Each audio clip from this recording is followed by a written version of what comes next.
Good morning, everyone, and welcome back to Empty Cloud Monastery. This morning, we have with us again Bhante Sumitta, so our beloved Mahatera from Sri Lanka. And my name is Bhante Suddhaso, long-term resident here at Empty Cloud Monastery. Today we'll be looking at some of the Buddha's instructions on communal harmony. And in particular, some very useful practical instructions on the practice of admonishment, the ways that we help each other to improve our conduct. So we can start by paying homage to the Buddhas, and then we'll start going through the Buddha's instructions. Namo tassa bhagavato arahato samma sambuddhassa. Namo tassa bhagavato arahato samma sambuddhassa.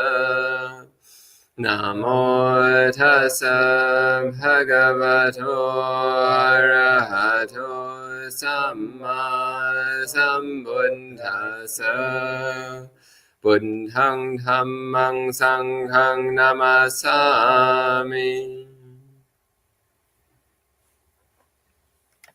So the instructions that we'll be looking at.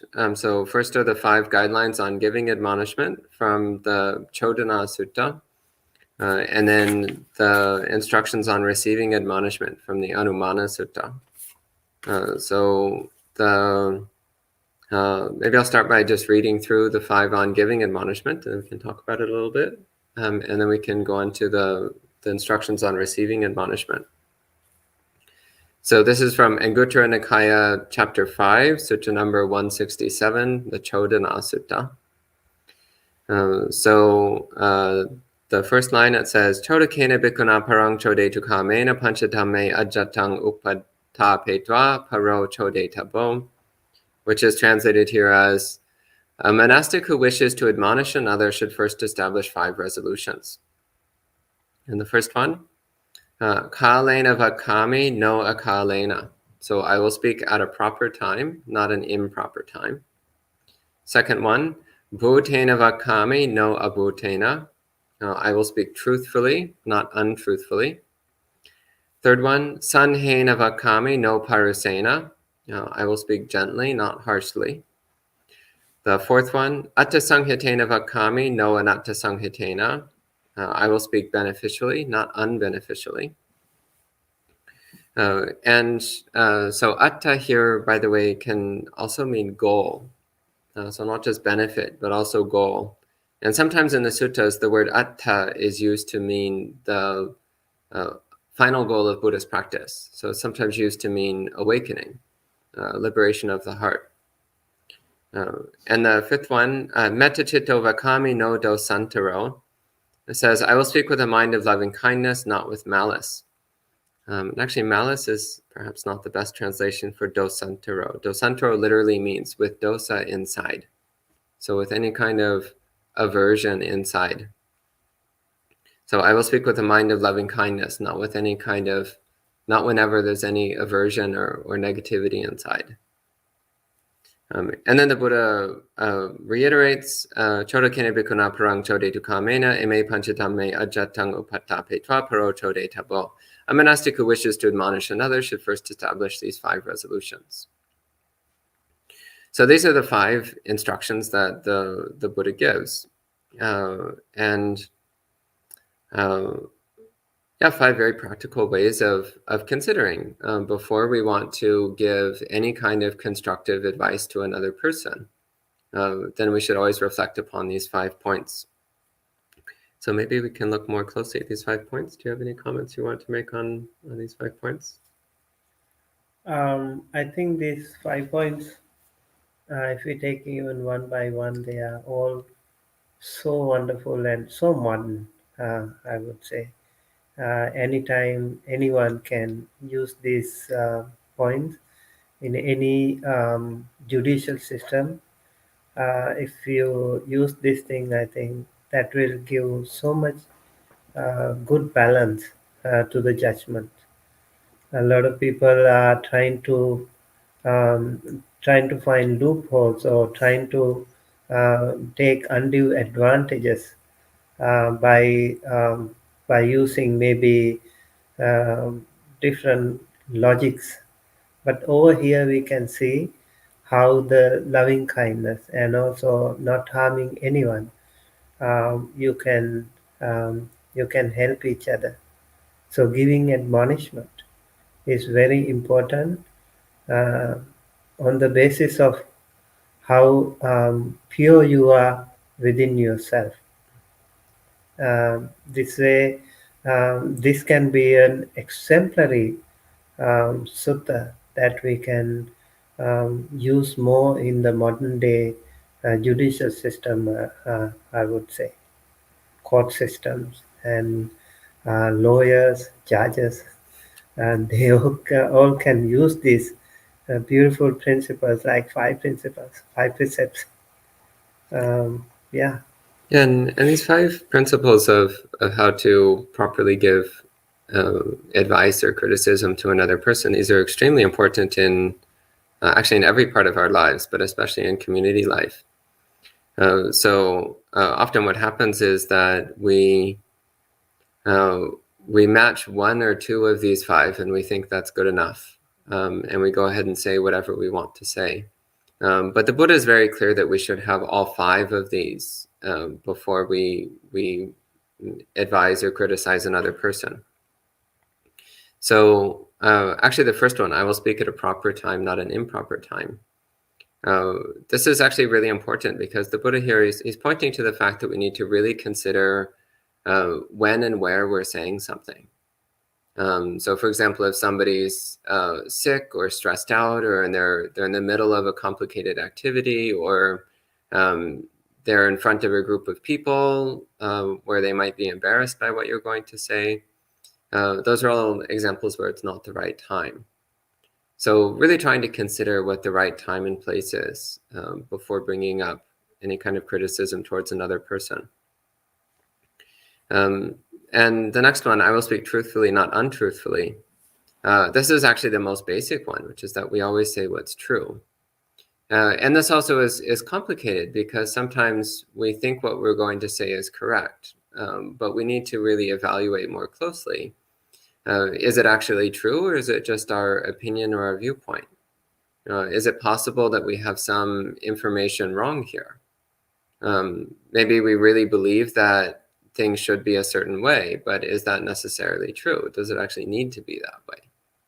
Or is it okay for things to be otherwise? So reflecting on the truthfulness of what we're going to say, this is actually a very deep guideline that the Buddha is giving here. So really encouraging us to reflect, is what I'm about to say, is it actually objectively true? Not just something that I personally think is the way things should be. The third one is really important as well. So I will speak gently, not harshly. So you might have something true to say, and you might even believe it's the right time to say it. But if you say it in a harsh way, then the chances of the other person receiving that instruction is very low. In fact, usually what the other person will feel is the harshness, not the content of what you're saying. So you can say something that's true and it's the right time, but if it's delivered in a harsh manner, then the other person will not receive it well. They'll just feel it as an attack. And the fourth one, I will speak beneficially, not unbeneficially. This also is really important. So really deeply considering, is there actually a good reason for saying what I'm saying?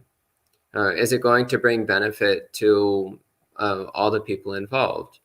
Is this something which helps all of us make progress towards awakening? Which is why I pointed out earlier that the word atta, although it has the general meaning of benefit, it also has the specific meaning of the goal of Buddhist practice, the final goal, the highest benefit.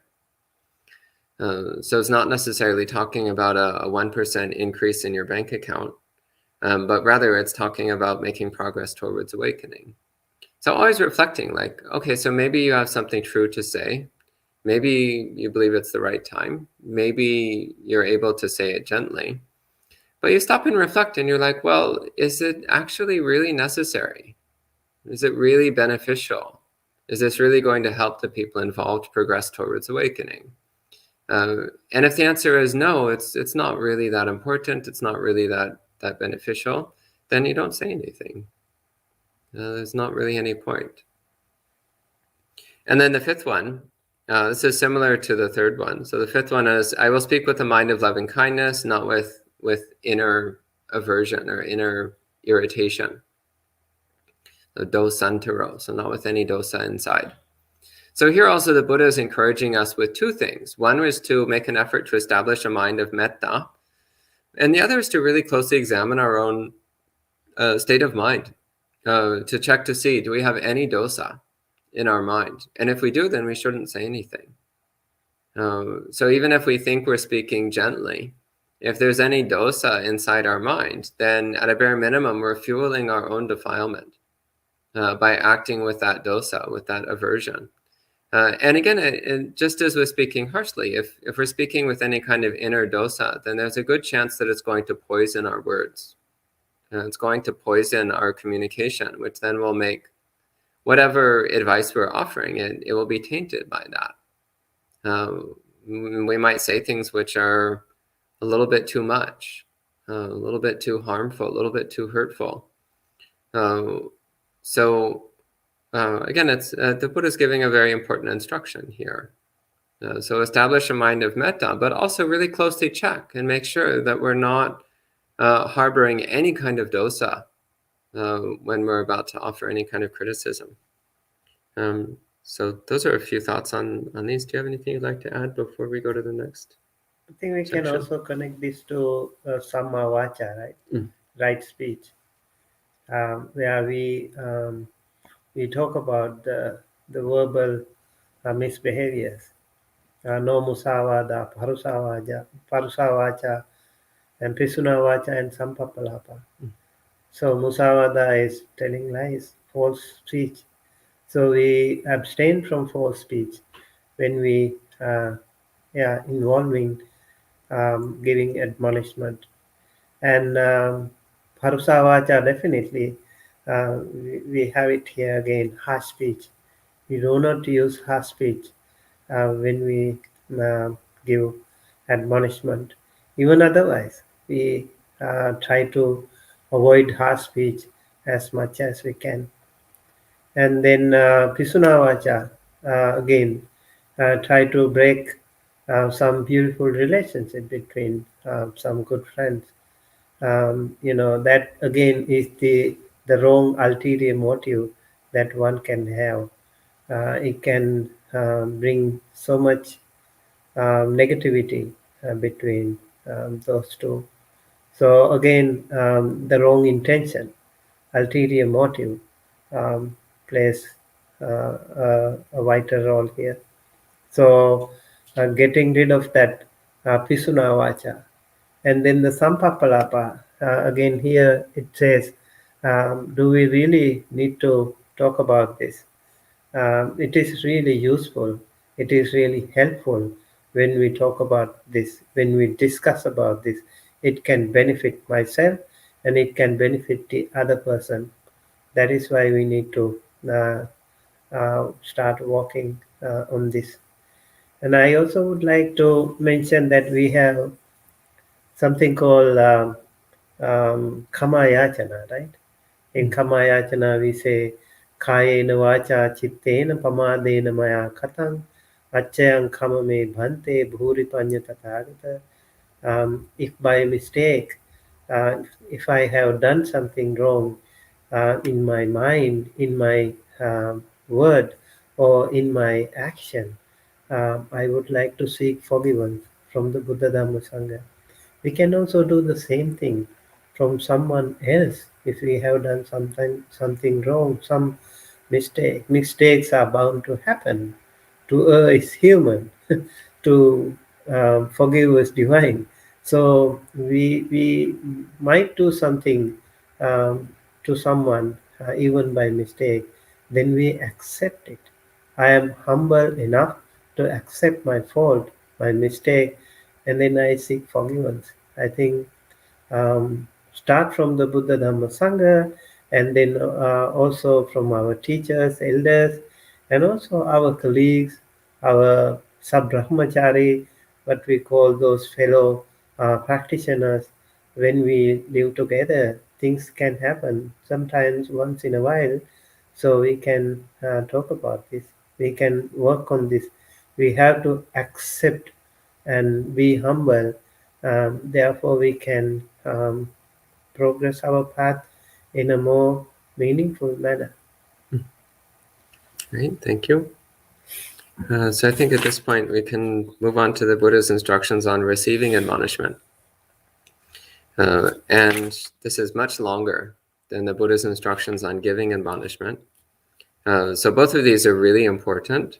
So both learning how to give criticism correctly, but also learning how to receive it correctly. So in the Vinaya Pitaka, the Buddha says, this is how growth is attained in the Buddha's instructions, which is through mutual correction, mutual admonishment, so mutual support. So giving and receiving admonishment is actually a very important part of particularly our Buddhist community life. But really, whenever we're interacting with other practitioners, we're always looking to see how can we help each other and how can we be helped by each other. So doing so in the spirit of Dhamma is extremely important. So this one, receiving admonishment, this is from Majjhima Nikaya number 15, the Anumana Sutta, which is actually, its main point is, if I recall correctly, it's a discourse about how to infer the qualities of the Buddha. But this particular section is where there's a series of instructions on how to receive instruction from others, how to receive criticism from another.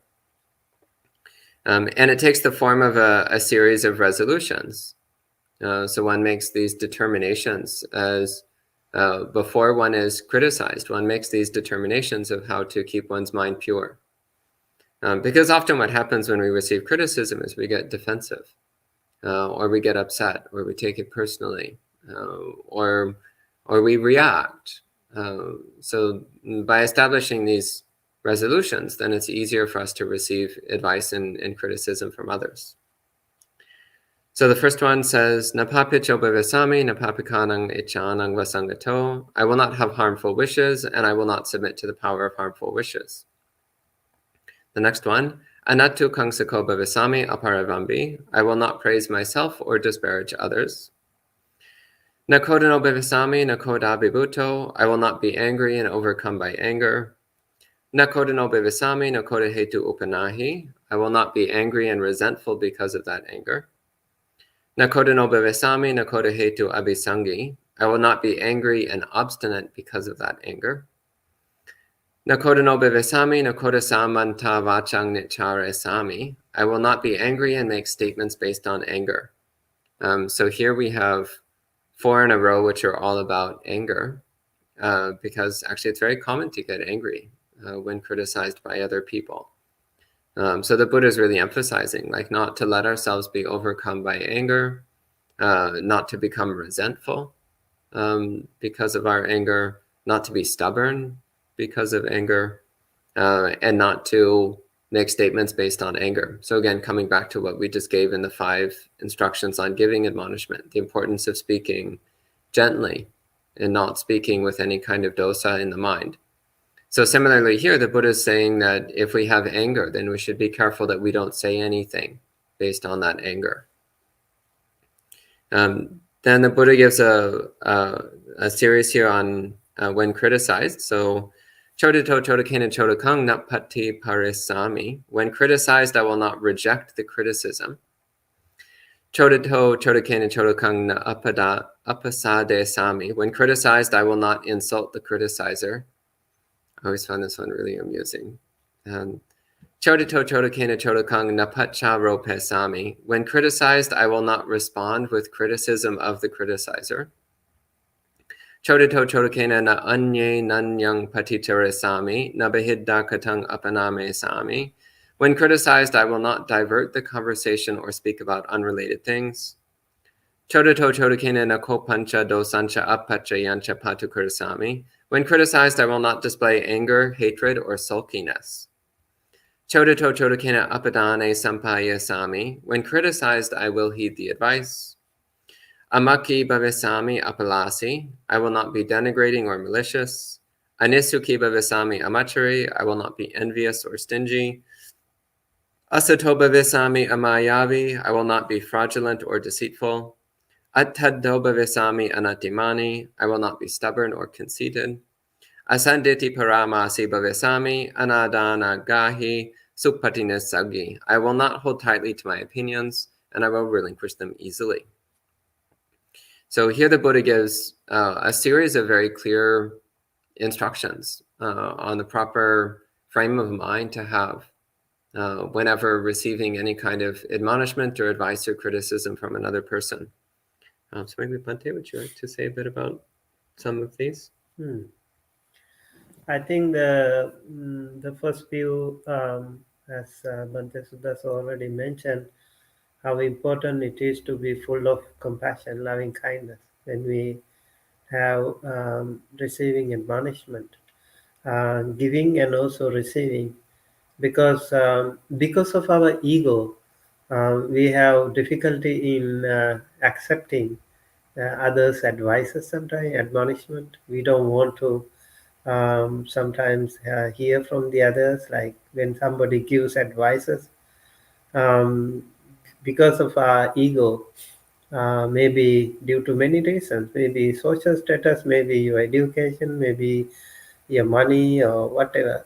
All those things can be playing an important role in triggering your ego, triggering your anger when somebody says something, even if it is good to you. You don't want to, because of our ego. So we have to first be humble and simple. And it is said, Nidhi nang pavattarang yampasse vajja dasinang niggaihe vading medaving tadisang panditang bhaje tadisang bhajamanasa seyo hotina papiyo. In Dhammapada, the Buddha says, when somebody gives admonishment, we have to think that that person is showing us a hidden treasure. So we have to be very respectful towards that. We have to be very appreciative towards that. Oh, this person is showing me a hidden treasure.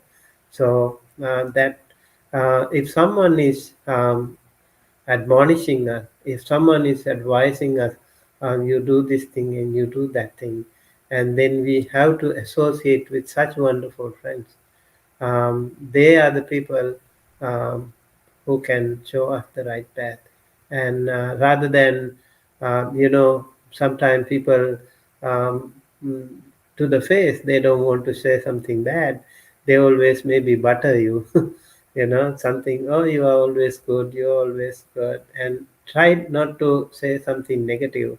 But those real good Kalyana Mitra friends, they will also show your problem areas. They will help us come out of those problem areas. So it is very important to listen to them. It is important to receive this admonishment.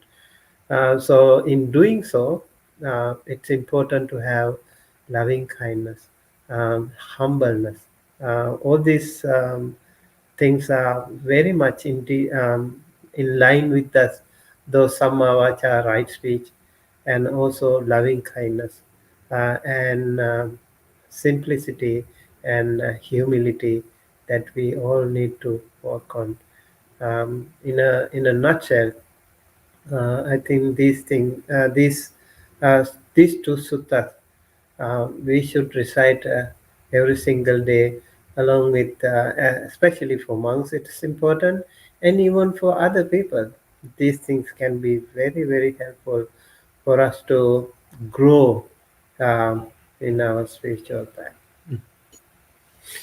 Yeah, and I'd like to bring attention to the middle 6 instructions that the Buddha gives here. So the ones that I'll start with: when criticized. So when criticized, I will not reject the criticism.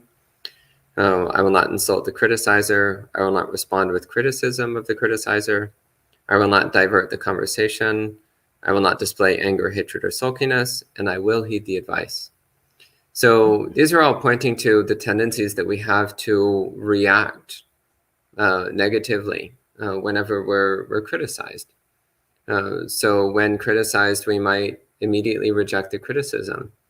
So the Buddha is encouraging us to not immediately reject the criticism, but rather actually to take the time to really consider what the person is saying and whether there's any truthfulness or validity or helpfulness in what they're saying. And after careful reflection, we might actually come to the conclusion that the criticism was wrong. Maybe somebody says like, "Oh, you're really stingy," and it's like, "Oh, thank you for pointing that out." But then you reflect on it, and you're like, "Actually, no, I'm a really generous person. I'm not sure why the other person thought that." So you might eventually wind up deciding that the criticism was not true, or not correct, or not proper. But actually taking the time to consider whether there was any truth in it, whether there was anything useful that you can draw from what the other person was saying. So not immediately rejecting what they have to say. So I think the Buddha here, he's pointing to this tendency to automatically reject criticism without first considering whether or not there's any truthfulness or benefit in it. And the second one, when criticized, I will not insult the criticizer. Again, this is referring to a tendency to react negatively whenever we're on the receiving end of criticism. And one of the ways that we receive is by lashing out, by retaliating. Similarly, when criticized, I will not respond with criticism of the criticizer. So someone is like, "Yeah, so you're not very mindful when you wash the dishes." And it's like, "Well, you're not very mindful when you sweep the floor." It's like, well, that might be a true statement, but why are we saying it? We're saying it in that moment, not necessarily because we want to help the other person be more mindful when sweeping the floor, but rather it's a way of counter-attacking. So maybe at a later time, there might be an opportunity to offer some constructive advice as well. Again, this is our life and community life. We're always giving and receiving constructive advice. But we need to be attentive to time and place. As in the previous section on giving admonishment, the Buddha says to consider when is the right time. And the right time is usually not immediately after the other person has admonished us. Because then, again, it's usually coming as a counterattack rather than coming from a genuine wish to help the other person. And the next one, when criticized, I will not divert the conversation or speak about unrelated things. So this is another way that we try to deflect criticism. Someone offers criticism, some helpful advice to us, and we don't want to listen to it. We don't want to think about it. We don't want to talk about it. So we try to change the topic rather than receiving what the other person is offering to us. So instead to actually, again, at a bare minimum, acknowledge what the other person is saying. It's like, "Oh, thank you, Bhante. Thank you for offering that piece of advice. I'll consider it and reflect upon it and do what's in line with Dhamma." Instead of just immediately like, "Oh, well, but did you catch the football scores yesterday?" It's like, well, what does that have to do with anything? There's no benefit to diverting the conversation. And of course, not displaying anger, hatred, and sulkiness. And this can be really challenging because when we are criticized, it's very normal that we're going to have an emotional reaction inside ourselves. And that emotional reaction is often one of anger or hatred or irritation at the very least. So the Buddha here is encouraging us, if we do have that kind of negative reaction within ourselves, make an effort to not display it. So try not to let the anger color your face. Try not to let the irritation change the tone of your voice or affect what you're displaying externally. Still be aware of the emotional content of the mind, because that's part of our practice. It's mindfulness of the mind. But try not to manifest it externally, because in that moment, it's not going to do any benefit. Maybe at a later occasion, you can tell the person, like, oh, when you said that to me, it was really upsetting. And maybe you can explain why it was upsetting. But usually right at the time of the criticism, that's usually not the best time. When the mind is flooded with negative emotions like anger and irritation, that's usually not the right time to talk about it. And sulkiness. So this kind of withdrawing into yourself of just refusing to interact or engage with other people. That's also not the right approach. So it's again, it's another form of rejecting criticism. It's another form of disconnecting, disengaging from the process of mutual polishing, of mutual improvement that we engage in community life. And it's not easy. It would actually be much easier just to live by ourselves in caves. But instead what we do is we live in community, because then we can help support each other in growing in the Dhamma. And finally, when criticized, I will heed the advice. So heeding the advice, by the way, doesn't necessarily mean that you have to do whatever the other person says. But it does mean that you really listen to what they have to say, and you really consider whether it's in line with Dhamma. And if it is in line with Dhamma, then maybe it's time to act accordingly. Maybe it's time to take on what they're saying. So again, the Buddha is not expecting us to just blindly believe whatever criticism is given to us, or to blindly follow whatever instructions are given, but rather to pay attention and consider whether there actually might be some useful instruction in there, whether there might be some valuable information. As Bhante was saying, whether there might be some treasures in the person's words that we can draw out and apply to our own life. Do you have anything else you want to pick up with this? I think I just want to remind that how important it is to think of some of those great characters like Venerable Sariputta, right? In Venerable Sariputta being the chief high command in the Buddha's disciples, he is the foremost among the wise monks. And then he was so humble and so simple. And he would even be so humble to listen to a 7-year-old Samanera Rahula. And when he showed that his robe was touching the ground, Venerable Sariputta was very humble, and he bowed towards that side, that direction, out of respect for that. And in Rahulavada Sutta also we hear how Venerable Rahula, the son of the Prince Siddhartha, the Buddha himself, and he also was so simple and so humble. Every time he cleans the temple yard, he would take some dust into his hand, and then he would throw it to the sky, um, praying and thinking, um, may I get more and more advices, more and more admonishment from my seniors and from other colleagues, so that I can walk along my spiritual path. So I think these are some of the things that we need to consider, as we always have to heed to those constructive criticism. They can be very helpful to us. And if we accept those constructive criticisms, those positive criticisms that the other people can see, that will be very helpful to us. And also remember, like when we walk, like we have only 2 eyes, but there are 1,000 eyes the other people have.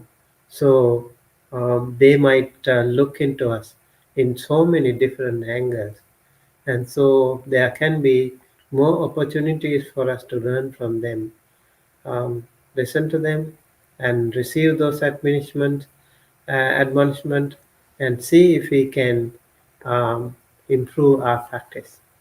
I think that way we can be better monastics, better practitioners, and better people. Yeah, and similarly to really reflect on the 5 guidelines for giving admonishment. So often we have something that we want to say to another person. So we should go through this checklist of 5 points and make sure that we're really firmly established in all 5 of these before we say anything. It's better to not say anything at all than to give admonishment incorrectly. Giving admonishment incorrectly usually causes much more damage than just remaining silent.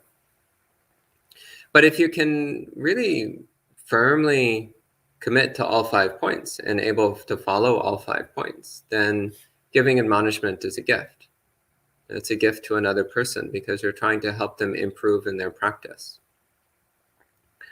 So again, speaking at a proper time, speaking truthfully, speaking gently, speaking beneficially, speaking with a mind of loving kindness. These are really important principles that we need to be firmly established in before we can criticize another person.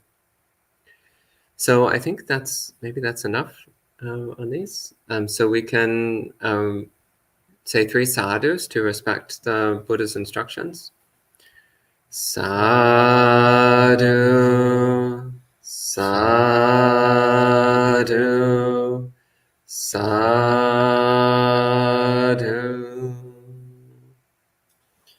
And at this time, we can take any questions that you might have.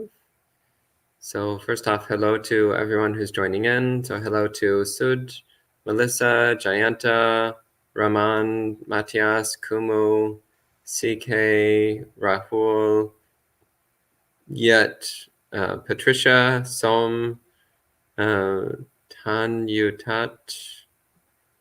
Navina, Morgana, Bhavani, Juliana, Chita, Elaine, Satya, Tsunma, Sani, Hoa, and Celestino. Wonderful to see so many people joining in. It's really delightful. So we have a question. Bhavani asks, can the meaning of dosa be contaminated? What are your thoughts? Contaminating the thoughts, contaminating the mind. Yeah, those are lobha dosa moha always contaminating the mind, right? Contaminated in the sense maybe contaminated with ill will, anger, and hatred. So dosa can be a little bit murky when we have that thing. So we can take the right decision. We become restless, and that way I think we can maintain our inner peace. So it's um, difficult to see things correctly. There will be a lot of blind spots when we have that contamination. Okay. And Bhavani also asks, if I practice this, others will start to control and take advantage of me. How to manage this? Well, I mean, of course, you need to reflect on your own safety and your own boundaries. So the purpose of these instructions is not for others to control us and take advantage of us. And in fact, if you're following them correctly, that won't happen. So as I mentioned earlier, receiving and listening to somebody's advice does not mean that their advice is correct. And it does not mean that you need to follow their advice, but rather it means that you pay attention and see if there's any truthfulness and usefulness in what they're saying. And you might actually conclude that they're wrong, and that what they're saying is not true, or that it's not correct, or that it's not useful. In which case you might wind up not following their advice.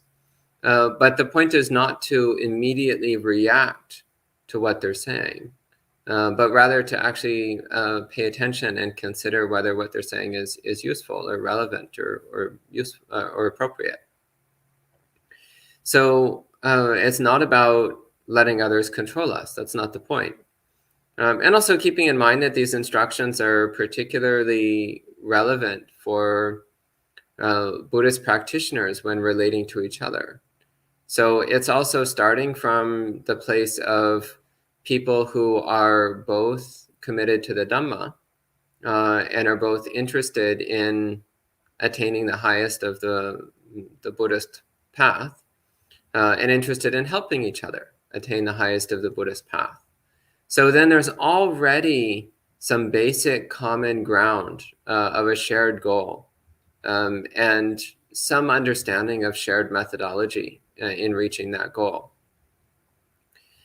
So people still might try to control and take advantage, because until we attain awakening, we always have bad habits that we revert to whenever we're not careful.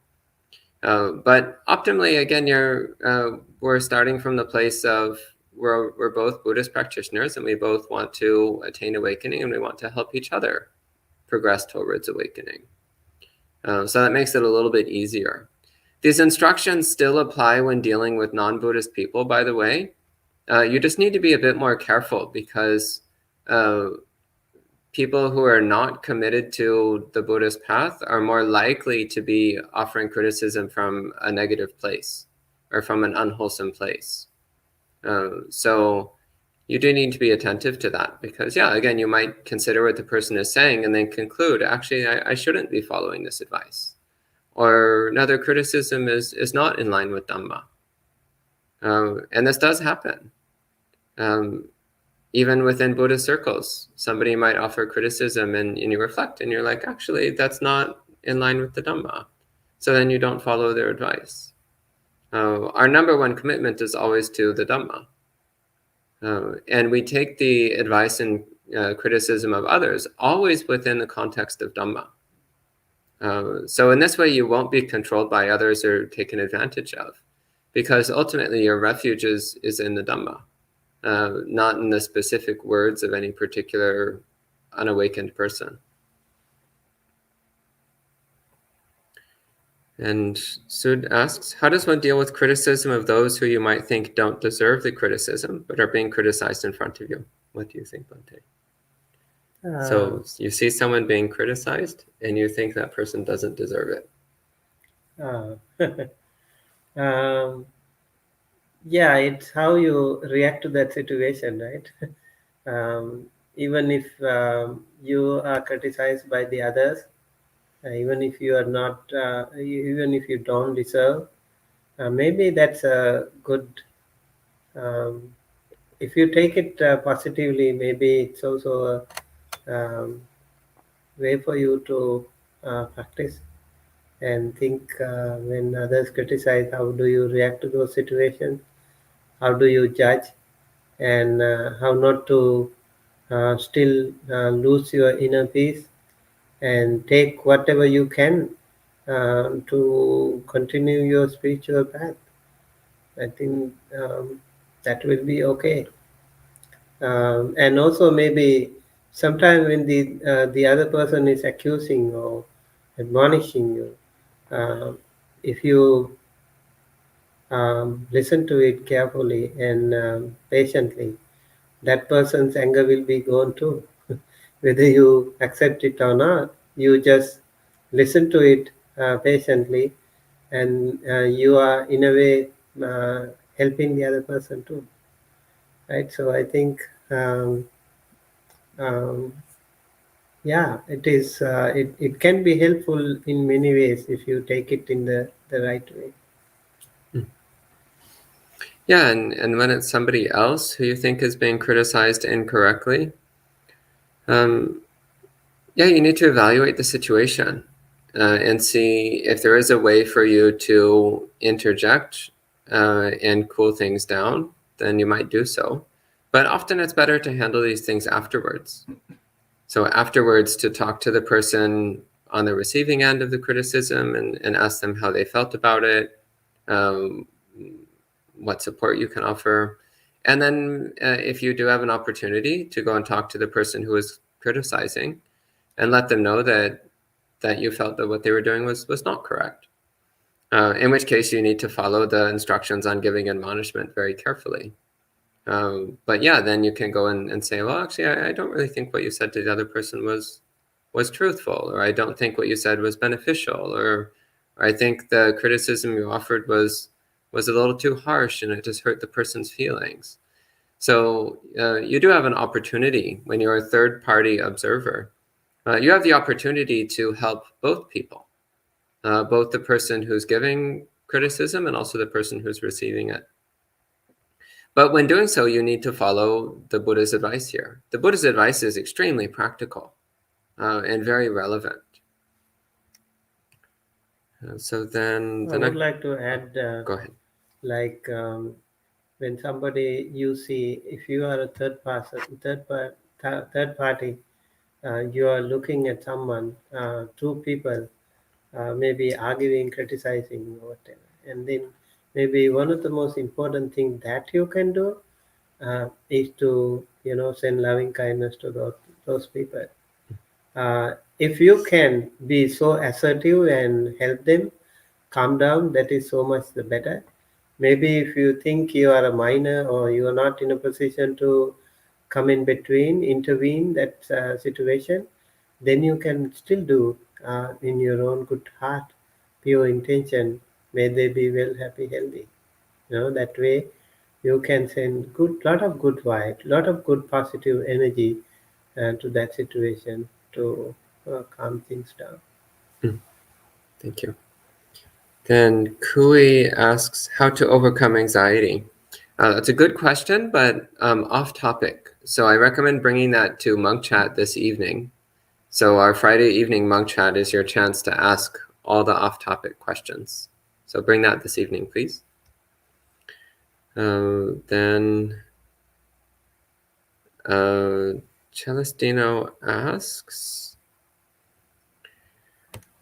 can you please explain the two right reasons to advise others of unwholesome things might be the karma result or the practice in the Dhamma, or are there other wholesome reasons too, like their dukkha understanding, for example?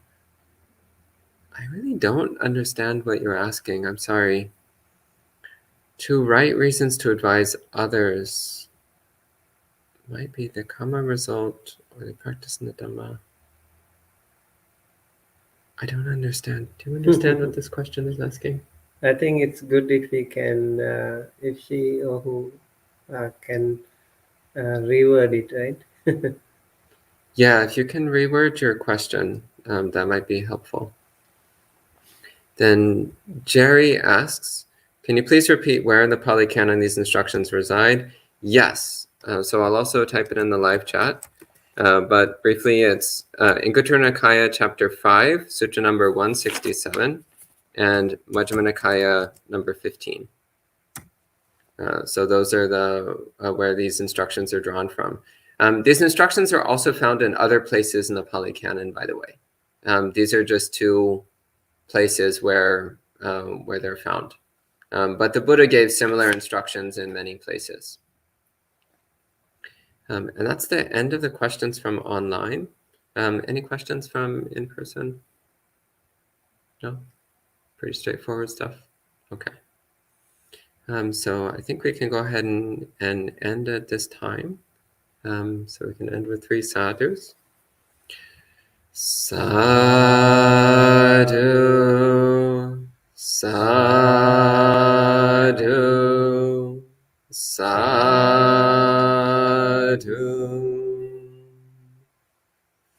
So again, please join us for Monk Chat this evening at 7:30 New York time, when you can ask any question whatsoever related to Buddhism, and you'll have possibly as many as 3 Buddhist monks to answer your questions. And if you're in the area of the monastery, then this weekend on Saturday, we'll have a day-long Uposatha program. So taking the 8 precepts, following meditation and Dhamma talk. Then on Sunday afternoon, similarly, we'll have a program of Dhamma talks and meditation. So you're welcome to come and join in if you're interested. So we'll go ahead and end at this time, and we'll see you next time.